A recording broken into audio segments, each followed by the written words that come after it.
আসসালামু আলাইকুম ওয়া রাহমাতুল্লাহ।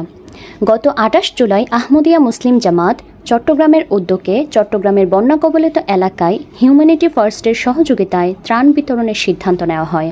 হিউম্যানিটি ফার্স্ট আহমদিয়া মুসলিম জামাতের স্বেচ্ছাসেবীদের দ্বারা পরিচালিত একটি আন্তর্জাতিক সংগঠন, যা বিশ্বের বিভিন্ন দেশে আহমদিয়া মুসলিম জামাত পরিচালনা করে থাকে।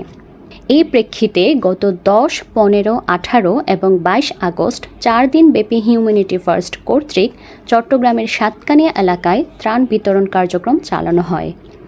জামাত কর্তৃক এই ক্যাম্পেইনের জন্য মজলিস খুদ্দামুল আহমদিয়া মজলিসে আনসারুল্লাহ চট্টগ্রামের নিকট থেকে স্বেচ্ছাসেবক চাওয়া হলে খুদ্দাম আনসার সদস্যরা স্বতঃস্ফূর্তভাবে এই ক্যাম্পেইনে অংশগ্রহণ করেন। প্রতিদিন ত্রাণ বিতরণের আগের দিন খুদ্দাম সদস্যরা ত্রাণ প্যাকেটিংয়ের কাজ করেন। এরপর ত্রাণ বিতরণের দিন সকল ত্রাণ পিকআপে নিজেরাই লোড করেন এবং গন্তব্যস্থানে পৌঁছে বন্যা কবলিত এলাকায় ক্ষতিগ্রস্তদের মাঝে বিতরণ করেন। স্থানীয় এলাকাবাসীরা অনেক সন্তুষ্ট হন এবং অনেক প্রশংসাও করেন।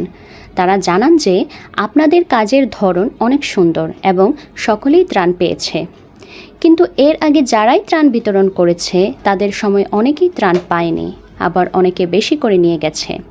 তাদের কাজ গোছালো ছিল না, কিন্তু আপনাদের কাজ অনেক গোছানো এবং সুন্দর ছিল। এছাড়াও এই ত্রাণ বিতরণ কার্যক্রমে ইউএনও উপস্থিত ছিলেন। তিনিও এই কাজের অনেক প্রশংসা করেন এবং এরকম কার্যক্রম চলমান রাখার নির্দেশ প্রদান করেন। উক্ত কার্যক্রমে সাতকানিয়া এলাকার 4টি ইউনিয়নের মোট 480টি পরিবারের মাঝে ত্রাণ বিতরণ করা হয়। উক্ত কার্যক্রমে 4 দিনে মোট 35 জন খোদ্দাম অংশগ্রহণ করেন।